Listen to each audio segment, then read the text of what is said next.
Hello welcome dear friends, good morning. तो सबसे पहले मैं आपको प्यार भरा नमस्कार, आपका हार्दिक स्वागत करता हूं डी लाइफ चैनल में। तो बच्चों, जैसे पता है कि आईटीआई थ्योरी में हम पढ़ रहे हैं डीसी परिपथ के बारे में।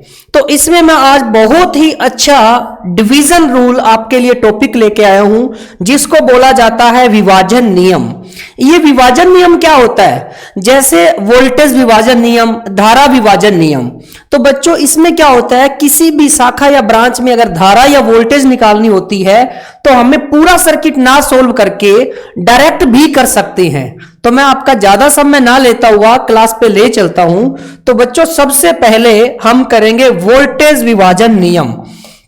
तो वोल्टेज विभाजन नियम क्या है? देखो, वोल्टेज विभाजन नियम जिसको बोलते हैं वोल्टेज डिवीजन रूल।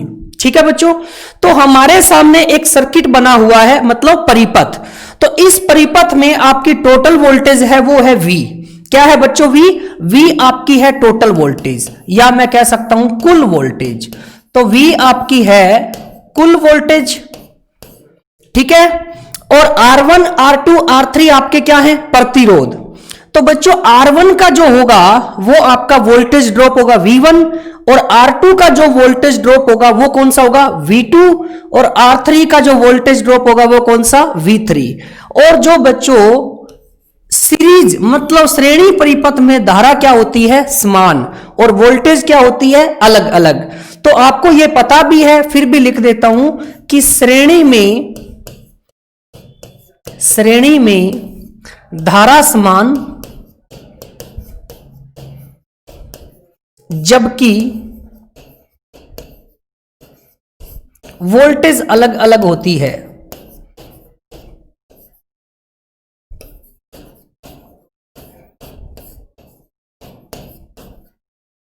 ठीक है, वोल्टेज अलग होती है, वो प्रतिरोध के हिसाब से होगी, जिसका जितना मान होगा उसी के हिसाब से वोल्टेज ड्रॉप हम निकाल देंगे। तो बच्चों, सबसे पहले मैं आपको एक बात बता देता हूं कि वोल्टेज विभाजन नियम है वो श्रेणी परिपथ में ही लागू होगा। ये आपका समांतर परिपथ में लागू नहीं होगा। समांतर परिपथ में बच्चों क्या होती है? वोल्टेज समान होती है, तो वोल्टेज विभाजन नियम वहां नहीं लगेगा। तो आप ये भी लिख सकते हो कि वोल्टेज विभाजित नियम कौन से परिपथ में लगेगा? श्रेणी परिपथ में। तो बच्चों, यहां पर अब हम चलते हैं। R1, R2, R3 तीन हमने क्या लगाए हैं? प्रतिरोध, और एक सप्लाई वोल्टेज लगाई है V। तो इसके अंदर आपको कभी भी कुछ भी बोल सकता है कि R2 में वोल्टेज ड्रॉप कितना होगा। तो बच्चों, मैं आपको यहां से बताना चाह रहा हूं कि मान लो मुझे निकालना है V1, तो मैंने लिखा V1। इसका फॉर्मेट क्या होता है? कुल वोल्टेज इनटू मतलब गुणा समान प्रतिरोध। बच्चों, समान प्रतिरोध का मतलब क्या होता है? जिसमें आपको वोल्टेज निकालना है उसी का प्रतिरोध डिवाइड कुल प्रतिरोध। ठीक है, तो यहां पर कुल प्रतिरोध तीनों का क्या हो जाएगा? जोड़ हो जाएगा। तो एक तरीके से मैं लिख सकता हूं V1 को, क्या लिख सकता हूं यहां पर? टोटल वोल्टेज कितनी है? कुल वोल्टेज V इनटू समान प्रतिरोध कितना है? आपको V1 निकालना है, इसका मतलब R1 डिवाइड कुल प्रतिरोध। कुल प्रतिरोध मतलब तीनों का जोड़, मतलब R1 plus R2 plus R3। तो इस तरीके से हम यहां पर क्या फाइंड आउट कर सकते हैं? V1 का मान फाइंड आउट कर सकते हैं। तो V1 बराबर क्या हो जाएगा? कुल वोल्टेज मतलब क्या है? V इंटू समान प्रतिरोध मतलब R1, और नीचे तीनों का टोटल मतलब R1 plus R2 plus R3। इसी तरीके से बच्चों V2 निकालेंगे तो टोटल वोल्टेज V और समान प्रतिरोध R2, और डिवाइड में टोटल प्रतिरोध कितना? R1 plus R2 plus R3। तो ठीक V3 भी V3 होगा, तो यहां पर R3 आ जाएगा, बाकी आपका रहेगा सेम। तो बच्चों, इस तरीके से हमने इसका फॉर्मेट ड्राइव किया। तो फॉर्मेट कैसे होता है? इसका एक फॉर्मूला होता है कि जिसमें आपको वोल्टेज निकालना है उसका फॉर्मूला क्या बन जाएगा? कुल वोल्टेज इनटू समान प्रतिरोध डिवाइड में कुल प्रतिरोध। अब यहां पर बच्चों मैंने एक एग्जांपल दिया है, देखो 5 ओम, 10 ओम और 20 ओम तीनों प्रतिरोध मैंने श्रेणी में लगा दिए, और 100 वोल्ट की सप्लाई है। तो यहां से मेरे को निकालना क्या है? V1, V2, V3। तो इसमें कोई मान पूछा होगा, मैं आपको बता देता हूं। अगर मान नहीं पूछा तो हम तीनों के मान निकाल देते हैं। ठीक है, तो बच्चों, अगर मैं बात करूं कि V1 निकालूंगा तो टोटल वोल्टेज 100 है, गुणा समान प्रतिरोध 5 है, और डिवाइड में टोटल प्रतिरोध कितना है 20 और 10 30 और 5 35। तो ये देखो मैंने कुछ ड्राइव किए हैं। तो V1 निकाला, टोटल वोल्टेज 100 और समान प्रतिरोध 5 और डिवाइड में टोटल प्रतिरोध 35। तो बच्चों यहां से 5 7 35, 100/7। यहां पर देखिए 5 दूनी 10, 5 7 35, 100 दूना 200/7। तो 5 7 35, 5 चौके 20, 100 चौके 400, 400/7। तो बच्चों यहां पर V2 है तो ये R2 का मान है, ये V1 है तो ये R1 का मान है, ये V3 है तो ये R3 है। इस तरीके से हमने 3 वोल्टेज निकाल लिए। अगर हम इन तीनों का जोड़ करके देखें तो टोटल वोल्टेज के बराबर आना चाहिए। क्यों? क्योंकि V बराबर क्या होता है V1 plus V2 plus V3, यही होता है ना। तो इसके अंदर देखें कितना आ रहा है। तो बच्चों अगर मैं यहां से V बराबर V1 कितना है 100/7 प्लस V2 कितना है 200/7 प्लस V3 कितना है 400/7। तो यहां से तीनों नीचे हर समान है मतलब 7 है, तो ऊपर डायरेक्ट जोड़ सकते हैं। 100 प्लस 200 300, 300 और 400 700 बटे में 7, तो ये आ गया 100। तो बच्चों यहां पर टोटल वोल्टेज 100 है और टोटल वोल्टेज थी कितनी, तो आप देख सकते हो टोटल वोल्टेज थी आपकी 100 वोल्ट। तो बच्चों आपका आंसर बिल्कुल सही है। ये मैंने आपको तीनों निकाल के दिखा दिए, वहां पर आपसे एक पूछेगा। और कई बार बच्चों वो परिपथ बना के नहीं देता है, आपसे बनवाता है। यहां पर बोल देगा 5 ओम 10 ओम और 20 ओम के 3 प्रतिरोध 100 वोल्ट के साथ श्रेणी क्रम में संयोजित किए गए हैं, तो 10 ओम में प्रतिरोध में वोल्टेज का मान क्या होगा। तो बच्चों आपको परिपथ बनाना पड़ेगा। ऐसे क्वेश्चन मैंने लास्ट में लगाए हैं, मैं आपको जरूर सोल्व कराऊंगा। ठीक है, तो आपको कोई टेंशन नहीं लेनी। तो इस तरीके से V1 V2 V3 के मान हमने निकाले और तीनों को जब जोड़ के देखा तो हमारे पास 100 वोल्ट ही आया, जो हमारी टोटल वोल्टेज थी। नेक्स्ट, तो जैसे बच्चों आपने पढ़ा वोल्टेज डिवीजन रूल, ठीक इसी तरीके से धारा विभाजित नियम, जिसको करंट डिवीजन रूल बोलते हैं। बहुत ही इंपॉर्टेंट है बच्चों ये करंट डिवीजन रूल, जिसको धारा विभाजित नियम बोला जाता है। तो यहां पर IS क्या है भैया? IS को बोला जाता है सोर्स करंट। कौन सा करंट? Source current. मतलब एक तरीके से IS आपका टोटल करंट भी होता है। तो मैं यहां पर यह भी लिख देता हूं कि IS को टोटल करंट भी बोल सकते हैं। क्या बोल सकते हैं? टोटल करंट, मतलब कुल धारा। तो बच्चों जब कुल धारा और सोर्स करंट में कोई फर्क नहीं होता, यह चीज हमेशा टोटल होती है। ठीक है ना। अब बच्चों यहां पर आपके पास पैरेलल में मतलब समांतर में 2 प्रतिरोध लगे हुए हैं R1 R2। ठीक है, यहां से टोटल करंट आपका चला IS। कौन सा करंट? IS। तो बच्चों एक बात बताओ कि समांतर में धारा अलग अलग होती है और समांतर में वोल्टेज समान होती है। तो मुझे तो धारा निकालनी है, वोल्टेज क्या निकालना? वोल्टेज तो समान होती है। तो बच्चों धारा आपकी निकलती है किस में? यहां पर समांतर परिपथ में। इसलिए धारा विभाजित नियम किस में लागू होगा? समांतर परिपथ में। जैसे आपका वोल्टेज विभाजित नियम किस में लागू होता था? करंट डिवीजन की बजाय वोल्टेज डिवीजन के अंदर। तो बच्चों आपको ध्यान रखना है, अब हमारे पास R1 R2 दो समांतर में प्रतिरोध लगे हुए हैं, तो मुझे I1 निकालना पड़े या I2 निकालना पड़े तो मैं कैसे निकालूंगा? तो पहले I1 लिखा है, इसमें जैसे उसमें थी कुल वोल्टेज, तो बच्चों यहां पर है कुल धारा इनटू विपरीत प्रतिरोध। मतलब क्या है? जिसमें पूछा जाए वो प्रतिरोध नहीं, दूसरा। तो बच्चों अगर मैं I1 निकाल रहा हूं तो यहां पर I1 वाला प्रतिरोध तो R1 है, तो इसका विपरीत कौन होगा? R2। तो इसलिए मैंने क्या लिखा? I1 बराबर IS मतलब कुल धारा इनटू विपरीत प्रतिरोध मतलब R2 और डिवाइड R1 प्लस R2 मतलब कुल प्रतिरोध। बच्चों एक खासकर बात यह ध्यान रखना कि जब समांतर के अंदर आप कुल परिपथ में यहां पर लिखते हो कुल प्रतिरोध, तो इसका जोड़ करना है डायरेक्ट R1 प्लस R2। ज्यादा दिमाग मत लगाना कि इसका समांतर करने बैठ जाओ। ये समांतर कब होगा? वो 3 वाला आएगा तब मैं वो बताऊंगा। परंतु यहां पर R1 R2 है ना, कुल प्रतिरोध में डायरेक्ट आप जोड़ करोगे R1 प्लस R2। अभी मैं आपको एक एग्जांपल लेके भी करवाऊंगा, टेंशन नहीं लेना, ठीक है। I2 निकालना है, तो कुल प्रतिरोध कितना है?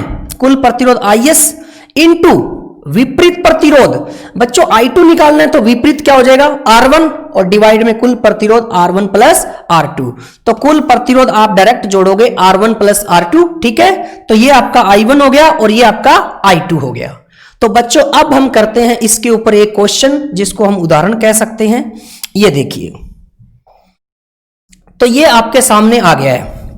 एक आपको एग्जाम्पल दिया गया है जिसमें 30 एम्पियर आपकी क्या है? टोटल धारा है। तो मैं लिख सकता हूं 30 एम्पियर जो है वो आपकी क्या है? कुल धारा। 30 एम्पियर आपकी क्या है? कुल धारा।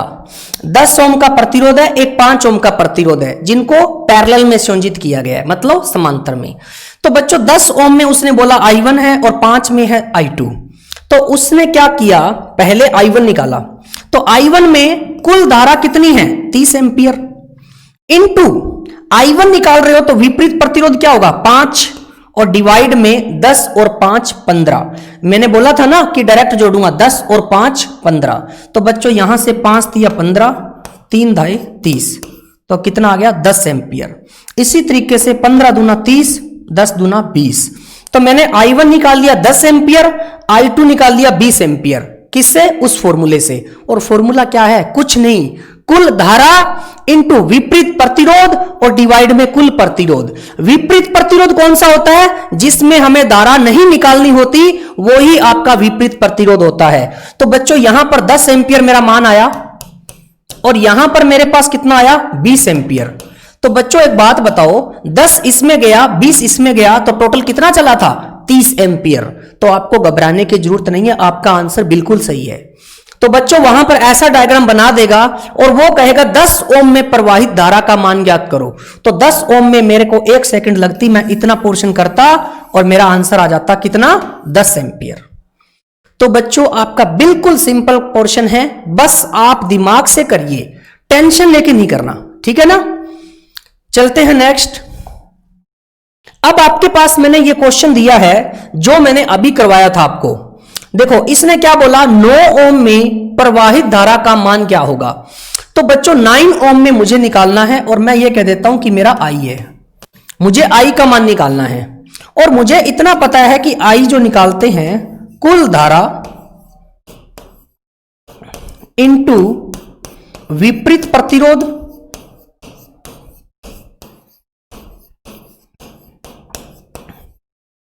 और डिवाइड में क्या होता है? कुल प्रतिरोध।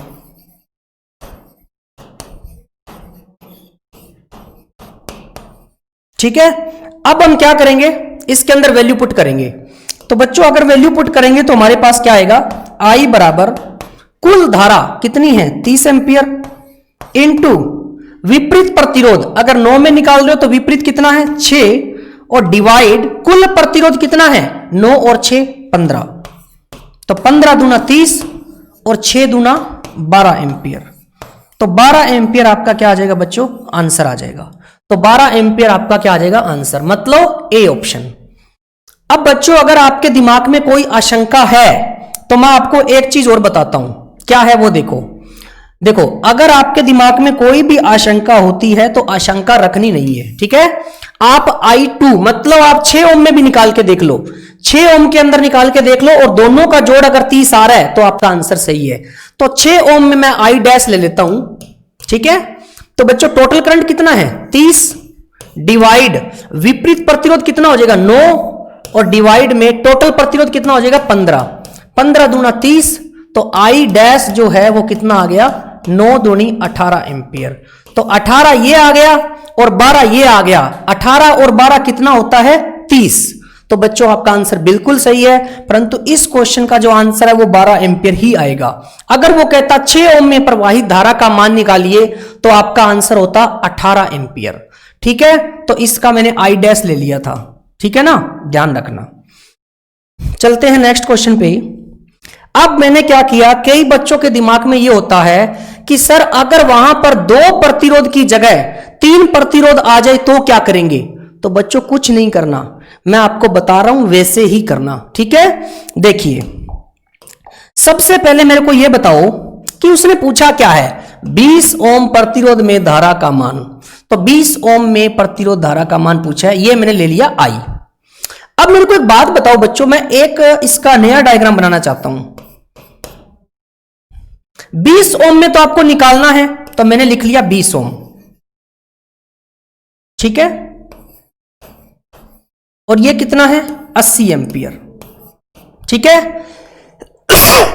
अब बच्चों एक बात बताओ, ये 10 है और ये 10 है, ये दोनों समांतर में है ना। और वो वहां पर कह रहा है कि विपरीत प्रतिरोध, अब विपरीत तो ये भी होगा और ये भी होगा।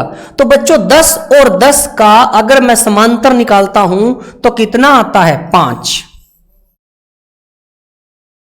10 और 10 का कितना आता है, 5। तो ये 5 ओम हो गया, ठीक है ना। क्योंकि 10 और 10 का अगर आप समांतर निकालते हो तो 10 इंटू 10 और डिवाइड में टोटल 20, तो 10 दूना 20 और 2 5 10, तो मतलब कितना आता है, 5। तो 5 मैंने यहां पर लिख दिया। अब ये मेरे पास फॉर्मेट तैयार हो गया। अब मेरे को करना क्या था, 20 ओम में करंट निकालना है, तो आई। अब आप क्या करोगे, आई बराबर कुल धारा कितनी है, 80 एम्पियर, इंटू विपरीत प्रतिरोध, किस में निकालना है, 20 में निकालना है, तो विपरीत क्या हो गया, 5, डिवाइड टोटल प्रतिरोध 20 और 5 कितना हो गया, 25। तो 5 5 25 और 5 16 80, तो आई बराबर कितना आ गया, 16 एम्पियर। तो आई बराबर कितना आ जाएगा, 16 एम्पियर। तो ये आपका क्या आ गया, आंसर। तो बच्चों इसके अंदर खासकर ध्यान क्या रखना है, एक ही बात का। आप क्या करते हो, आपके दिमाग में दो बातें चलती है कि सर अब आपने समांतर क्यों लिया। बच्चों 20 ओम तो मैंने ऐसे के ऐसे लिखा, अब दो प्रतिरोध विपरीत थे तो इनका तो मैं इक्विवेलेंट लिख सकता हूं ना, परिणामी। तो 10 और 10 का 5 ये लिख दिया। मैंने कोई चेंज किया क्या, लास्ट में फॉर्मूले में कोई चेंज नहीं किया। टोटल प्रतिरोध 20 और 5 मैंने नीचे 25 ही लिखा है, ठीक है ना। और आई जो टोटल है वो 80 है और विपरीत कितना है, 5। तो 80 इंटू 5 डिवाइड टोटल कितना है, 20 और 5 25। तो 5 5 पे गया 25 और 5 16 पे गया 80। तो बच्चों आपका जो आंसर है आई का मान वो कितना आ गया, 16 एम्पियर। अब जैसे अगर आपको कहता कि 10 ओम में निकालिए, तो बच्चों मैं 20 और 10 का निकाल देता टोटल प्रतिरोध, फिर करता वैसे। तो वो आप कर लेना, सारों के निकाल के देख लेना, ठीक है, हो जाएंगे। नेक्स्ट देखिए, अब हमारे को एक क्वेश्चन दिया गया है। क्या बोला गया है, एक परिपथ में 3 प्रतिरोध जिनके मान क्रमशः 10 ओम 20 ओम और 30 ओम हैं, तीनों प्रतिरोधों को श्रेणी में संयोजित किया गया है। इन तीनों प्रतिरोधों को 120 वोल्ट की सप्लाई के साथ श्रेणी में जोड़ा गया है, तो 30 ओम प्रतिरोध में वोल्टेज ड्रॉप का मान होगा। तो मैंने क्या किया, पहले इसका डायग्राम बना लेता हूं। कितने कितने के हैं, 10 20 और 30, ठीक है। उसके बाद 120 वोल्ट की सप्लाई है, 120 वोल्ट की सप्लाई है, ठीक है बच्चों। अब जिनके मान है वो लिख दो, 10 ओम 20 ओम और 30 ओम। और वोल्टेज आपको किस में निकालनी है, 30 ओम प्रतिरोध में। तो वोल्टेज आपको निकालनी है इसके अंदर, ये निकालनी है, ठीक है, V का मान निकालना है। तो बच्चों आपको पता है कि V का मान कैसे निकालते हैं, आपको फॉर्मूला पता है, अभी मैंने बताया था विभाजित नियम में। तो कैसे करोगे, देखो V बराबर क्या होता है, कुल वोल्टेज इंटू समान प्रतिरोध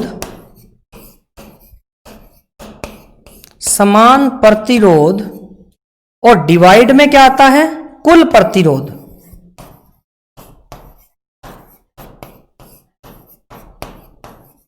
ठीक है, अब क्या करोगे, अब इसके अंदर वैल्यू पुट करते हैं। तो वैल्यू पुट करने पर हमारे पास क्या आ जाएगा, V बराबर कुल वोल्टेज कितनी है 120 इंटू समान प्रतिरोध कितना है, मतलब V किस में निकालना है 30 में, और डिवाइड में कुल प्रतिरोध कितना हो जाएगा 10 प्लस 20 30, 30 और 30 कितने होते हैं 60। अब इसको अगर मैं सोल्व करता हूं तो मेरे पास क्या आता है 30 दूना 60 और 60 दूना 120, तो बच्चों मेरे पास आ गया 60 वोल्ट। कितना आ गया? 60 वोल्ट। और यही आपका क्या होगा? आंसर होगा। तो अगर आपको वोल्टेज विभाजित नियम आ गया है समझ में, तो आप किसी भी प्रतिरोध में वोल्टेज का नियम लगाकर वोल्टेज ज्ञात कर सकते हो।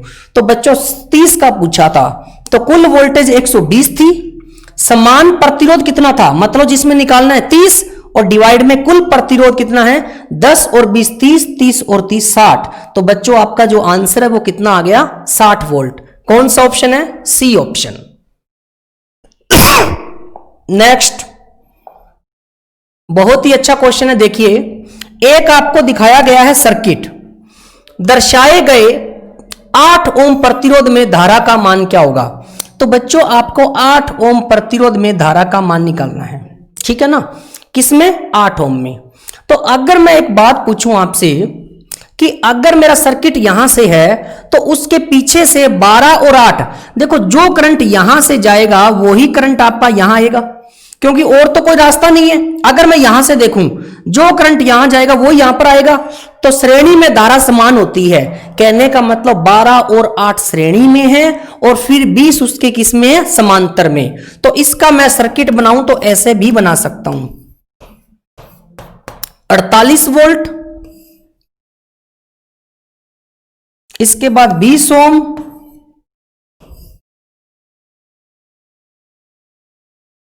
इसके बाद कितना है? 12 ओम, और ये क्या है?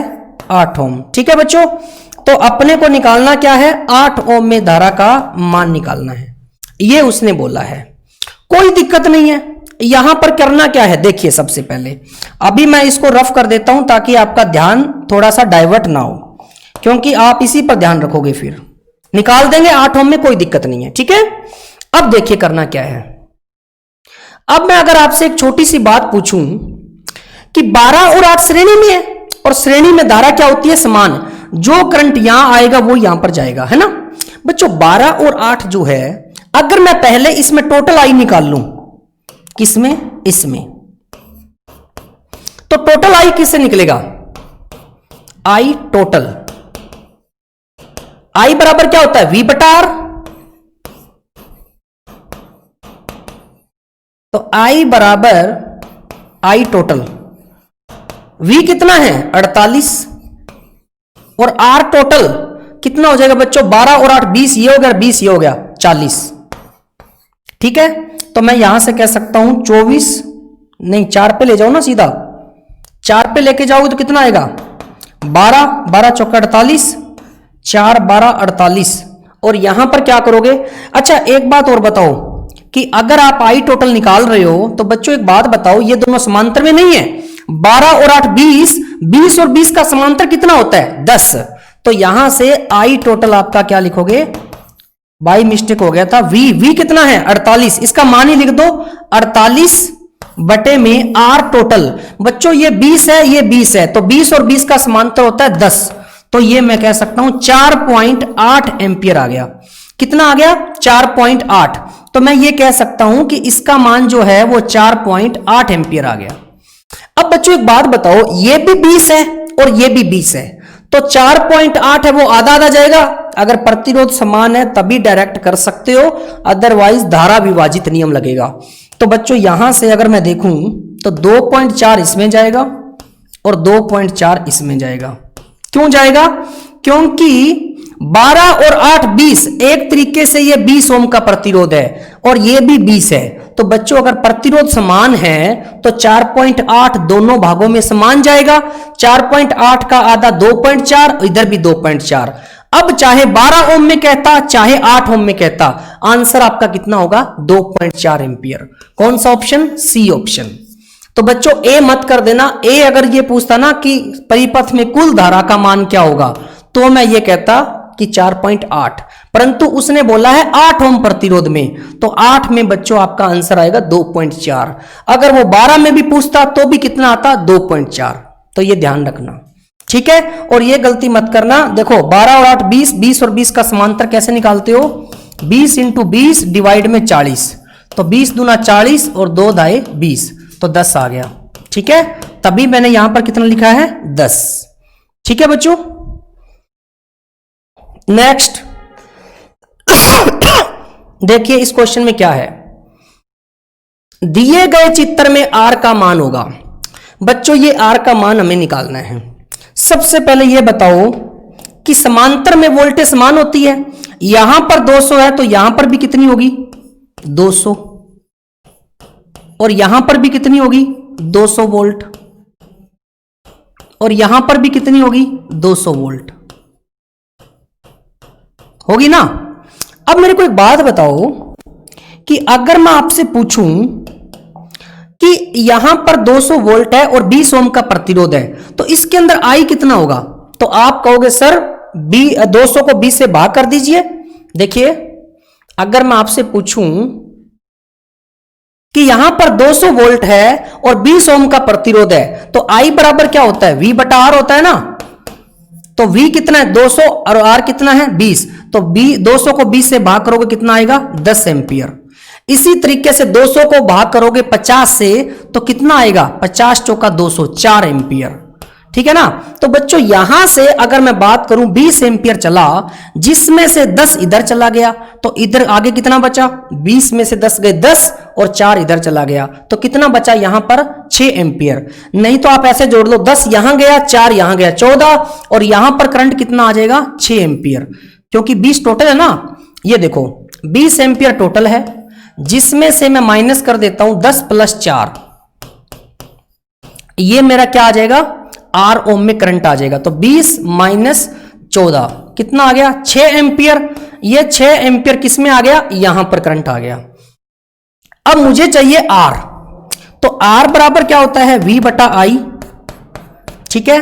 V कितना है, V आपका 200 है और I कितना है 6, तो 200 बटा 6 है क्या, नहीं, तो इसको आगे काटिए 100 दूना 200 और 3 दूनी 6, तो 100 बटा 3 प्रतिरोध है तो क्या आ जाएगा ओम। तो आपका आंसर कितना आ जाएगा 100 बटा 3, मतलब कौन सा ऑप्शन, बी ऑप्शन। तो बच्चों इस क्वेश्चन में बहुत ही लॉजिक तरीके से आपको बताया गया था कि आपके 3 प्रतिरोध हैं और समांतर में वोल्टेज समान होती है, यह पता होना चाहिए। अगर समांतर में वोल्टेज समान है तो यहां भी 200 यहां भी 200 यहां भी 200। अब बच्चों यहां पर V भी है R भी है तो I निकल गया, I बराबर V बटा R। तो 200 को 20 से भाग किया 10 एम्पियर, 200 को 50 से भाग किया 4 एम्पियर। अब यहां पर आपका R नहीं था तो बच्चों एक बात बताओ 10 इसके अंदर गया 4 इसके अंदर गया 14 और टोटल नीचे से आ रहा था 20 एम्पियर, तो यहां पर कितना बचा 6 एम्पियर। तो 20 - 10 + 4 मतलब 14, मतलब 6 एम्पियर आ गया।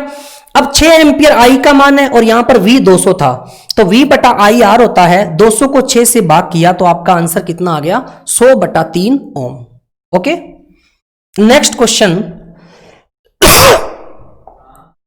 तो नेक्स्ट क्वेश्चन में आपको क्या निकालना है, आपको निकालना है प्रतिरोध। क्या निकालना है बच्चों, प्रतिरोध। दर्शाए गए प्रतिरोध के संयोजन का तुल्य प्रतिरोध होगा RAB निकालना है। तो RAB कैसे निकालोगे, अगर मैं आपसे एक बात कहूं कि AB, अगर आपको AB निकालना है इसके अंदर निकालना है ना, तो एक मैं आपको बात बता देता हूं कि इस प्रतिरोध के साथ अभी आप कुछ नहीं करोगे, इसको ऐसे पढ़ रहने दोगे। आप स्टार्ट करोगे जस्ट पीछे से, तो इसके जस्ट पीछे से जाएं तो बच्चों एक बात बताओ ये और ये किसके अंदर है, श्रेणी में। क्यों, क्योंकि यहां पर जो धारा होगी वो यहां पर होगी। तो बच्चों 5 और 5 कितना हो गया 10। अगर मैं इसका एक प्रतिरोध और बनाऊं तो कैसे बनेगा, देखो इधर, पहले इसको तो ऐसे ही बना लो,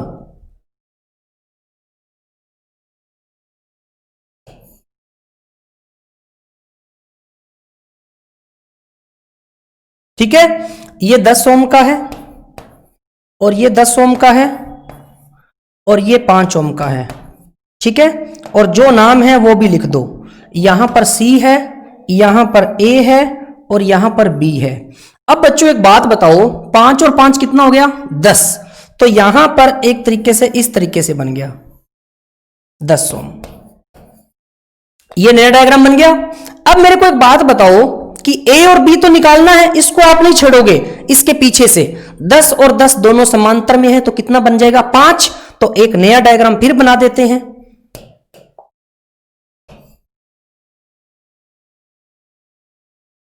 10 और 10 का कितना आ गया 5। तो ये 5 ओम हो गया, और ये कितना है 5, और ये कितना है 10 ओम। और नाम जो है वो नाम भी लिख दीजिए। तो नाम इसका क्या था, यहां पर सी था, और यहां पर ए था, और यहां पर बी था। ठीक है, अब आपको क्या करना है, देखिए अब आपके पास सीधा आंसर आएगा बच्चों। लास्ट वाला डायग्राम बन गया, ए बी के साथ निकालना है, अभी भी नहीं छेड़ोगे। अब ये बताओ जो करंट यहां जाएगा वो यहां पर आएगा, तो 5 और 5 किस में हो गए, श्रेणी में, 10 और 10 का निकल जाएगा। तो ये 10 ओम ए और बी है ना, और इसका यहां पर 10 ओम, और इसका जो नाम है वो क्या है, वो है ए, और यहां पर बी।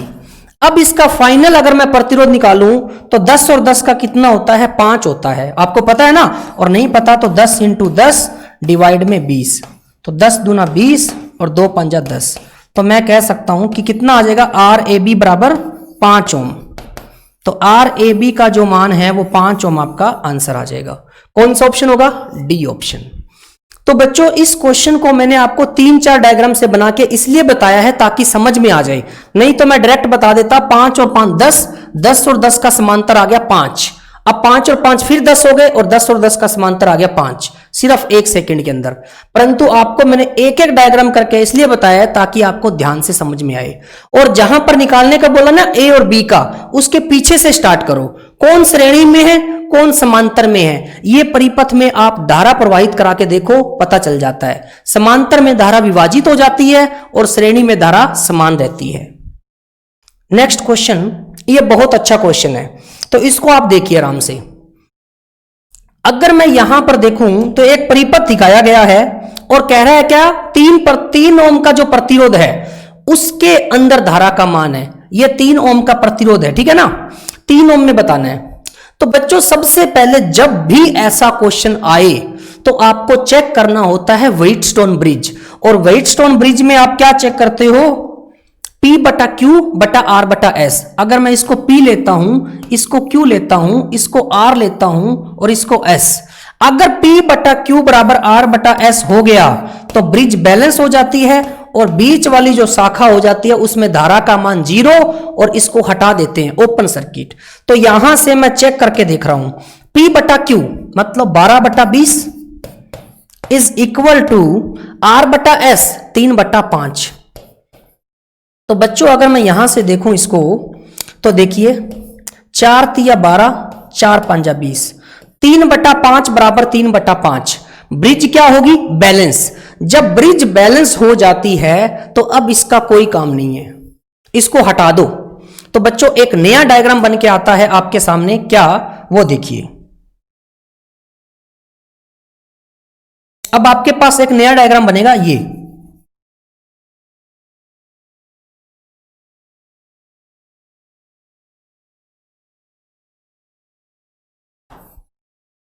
इस तरीके से, ठीक है, और यहां पर आपका इस तरीके से। अब जो मान थे वो लिख दो आप। तो यहां पर था 12 ओम, और यहां पर कितना था 20 ओम, और यहां पर कितना था 3 ओम, और यहां पर कितना था 5 ओम, ठीक है। और यहां से आपका जा रहा था 4 एम्पियर, ठीक है ना। अब 4 एम्पियर ये आपका जंक्शन है, और यहां से आपका क्या है, उतना ही करंट निकलना चाहिए। तो ये आपका ए टर्मिनल है, और ये आपका बी टर्मिनल है, और ये सी है, और ये डी टर्मिनल है। तो बच्चों मैंने एक नया डायग्राम बना दिया। अब आपको निकालना क्या है, 3 ओम के अंदर। बच्चों एक बात बताओ कि यहां से जब करंट निकलेगा तो 2 भागों में बंटेगा, एक इसमें और एक इसमें। तो ये करंट तो आपका इसमें समान रहेगा, मतलब 12 और 3 किसमें है, श्रेणी में है ना, 12 और 3 श्रेणी में। और यहां पर 20 और 5 किसमें है, श्रेणी में। कैसे पता चला कि ये धारा जो 20 में जाएगी वही धारा 5 में जाएगी, और जो आपकी ऊपर जाएगी धारा वही 3 में जाएगी। तो बच्चों यहां से आपका बिल्कुल बेसिक सर्किट अगर मैं बनाऊं तो आपका कैसे बन जाएगा, देखो 12 और 3 श्रेणी में है, आपके लिए बना रहा हूं बिल्कुल इजी तरीके से। 12 और 3 श्रेणी में है, ठीक है ना, और 20 और 5 श्रेणी में है, 20 और 5 ये भी श्रेणी में है, ठीक है ना। और टोटल धारा कितनी है, 4 एम्पियर। ये नया डायग्राम बन गया। और आपको निकालना क्या था, 3 ओम के अंदर धारा, मतलब इसके अंदर धारा निकालनी है आपको, यहां पर जो धारा होगी वही निकालनी है। तो बच्चों क्या करूं, आई के लिए कुल धारा 4 एम्पियर इनटू विपरीत प्रतिरोध, तो विपरीत प्रतिरोध कितना होगा बच्चों, 20 और 5 25 डिवाइड टोटल प्रतिरोध, तो टोटल प्रतिरोध 15 तो इसका हो गया और 25 इसका हो गया 40, तो 4 दहाई 40, 25/10 कितना होता है, 25/10 होता है 2.5 एम्पियर। तो आपका जो आंसर है वो कितना आ जाएगा, 2.5 एम्पियर, मतलब सी ऑप्शन। तो बच्चों इस तरीके से इस क्वेश्चन के अंदर आपकी पूरी क्लास आ गई। व्हाइटस्टोन ब्रिज बनाया पहले, बीच वाला हट गया, और वो चेक करने के लिए आपके पास ये कंडीशन होती है व्हाइटस्टोन ब्रिज की। तो मेरी ब्रिज आ गई बैलेंस, तो मैंने बीच वाला परिपथ में से जो ब्रांच है हटा दिया, ये बन गया। उसके बाद मैंने देखा 12 और 3 श्रेणी में है, 20 और 5 श्रेणी में है, तो 12 और 3 श्रेणी में है और 20 और 5 श्रेणी में है। अब मेरे को 3 ओम में निकालना था, 3 में निकालो चाहे 12 में निकालो, श्रेणी में धारा समान होती है। तो मैंने करंट डिवीजन रूल लगा दिया, धारा विभाजित नियम। आई बराबर कुल धारा 4 एम्पियर इंटू विपरीत प्रतिरोध, तो विपरीत बच्चों 20 और 5 25 वाली, ठीक है। यहां से अगर आप देखोगे तो इनका कितना बन गया 25 ओम, और इनका कितना बन गया 12 और 3 15 ओम, तो 15 और 25 नीचे कितना आ गया 40। तो जब इसको सोल्व किया तो मेरे पास आई कितना आ गया 2.5 एम्पियर। नेक्स्ट, तो बच्चों ये था आपका धारा विभाजन नियम और वोल्टेज विभाजन नियम। बहुत ही अच्छे क्वेश्चन के साथ मैंने इसको खत्म किया है। इस क्लास को एक बार आप फिर से, मतलब एक बार देखने के बाद फिर से दोबारा कीजिए बच्चों, बहुत ही इजी तरीके से समझाया गया है और आपने भी अच्छे तरीके से कवर कर लिया होगा। और जिसका बेस बहुत ज्यादा कमजोर है तो बच्चों 2-3 बार वीडियो को आगे पीछे करके देखिए, समझ में आ जाएगा। ओके, तो बच्चों लाइक और सब्सक्राइब जरूर कीजिए और अपने ज्यादा से ज्यादा फ्रेंड्स को बोलिए कि आईटीआई थ्योरी स्टार्ट हो चुकी है और आप इसके डेमो वीडियो भी यूट्यूब पर देख सकते हो। कहां पर जाना पड़ेगा, यूट्यूब पे आप लिखोगे dlife.fun, तो वहां पर आपको वीडियो मिल जाएगी डेमो के तौर पे, उसको आप देखिए और ज्यादा से ज्यादा फ्रेंड्स को बोलिए। और बच्चों आप वेबसाइट पे भी विजिट कर सकते हो www.dlife.fun पे जाके, ठीक है। तो बहुत ही जल्द आपको नेक्स्ट वीडियो के साथ मिलते हूं और thank you, okay, bye bye, शुक्रिया।